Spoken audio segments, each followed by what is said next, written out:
Ассалаумалейкум. Далада түсеміз, далада. Далада. Мәдениет үйінің сыртында. Ассалаумалейкум. Нұр Отан ба? Қалай берді? Не үшін келдіңіздер? Ой, аға. Сіз естімей қалдым мен кешігіп. Қазір естідім де, сол асығып келдім ғой. Нұр Отанды бір түсіріп алайықшы менде. Не мақсатпен келді, не...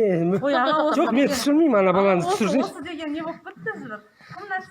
Мен Берікпін. Ерлан тұрсыншы. Мен Берікпін Карагастектен. Үгіт насихат жұмыстарын жасап жүрмін. Тұрыңыз берді аға. Үгіт насихат не деп енді бір тақырыпты айтып жіберіңізші енді. Ал түсіріп алыңыз. Халықты сайлауға шақырып жатырмыз. Иә. Не қандай программаларыңыз қандай? Программа бәрі жазылып тұр. Нұр Отан ба? Иә, қолдарына таратып бердік. Енді сұрақ қой, мына 30 жылда Нұр Отан түк бітірмеген енді Аға, енді біз жас буынбыз ғой, енді ғана өсіп келе жатырмыз. Енді ғана басшылықтың бәрі ауысып жатыр. Бауыржан Байбек мырза енді ғана отырды, көріп отырсыз. Енді ары қарай жұмыстар жақсы. Енді білесіз ба, Нұр Отан десе халықтың ойына бірінші не келеді? Парақорлық, жемқорлық, педофилия, голубой бәрі Нұр Отаннан шығып жатыр. Енді аға ол деген. Енді вообще Нұр Отанды құрту керек, білесіз ба сіз?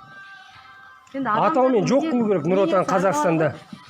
Енді неден оқып жатқан шығарсыздар Фейсбуктан Нұр Отанды ұр отан деп жазып жатыр қазір.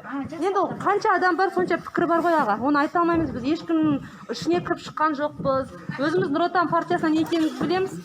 Үгіт насихат жұмыстарын жасап жатырмыз. Сол жерде жұмыс жасаймыз да. Нұрсұлтан кете ме онда? Біз ештеңе айта алмаймыз аға. Енді сіздер жас буын келіп жатыр дейсіздер ғой. Енді Нұрсұлтан кету керек қой бірінші. Жас буын келсе енді 80-ге келді ғой. Пенсия жасынан асып кетті енді. Иә. Кету керек қой енді. Орнына бір жас біреу келу керек. Байбек отырсын жарайды. Бауыржан Байбек отыр ғой. Енді Байбек енді Алматыда әкім болды. Не бітірді ол кісі? 20% жастардан қойып жатыр. 500-ге тамақ берген. 30% әйелдерден қойып жатыр. Әйел бастаған көш оңбайды ол негізі.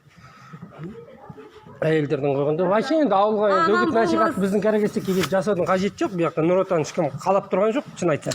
Госслужба болсын, или қинап әкеліп жатыр ғой мына акимат, госслужба. Жаңа жылыңызбен келеді. Аумин, сіздер де. Бала шағаларыңыз аман болсын. Сіздер де сау болыңыздар. Сау болыңыз.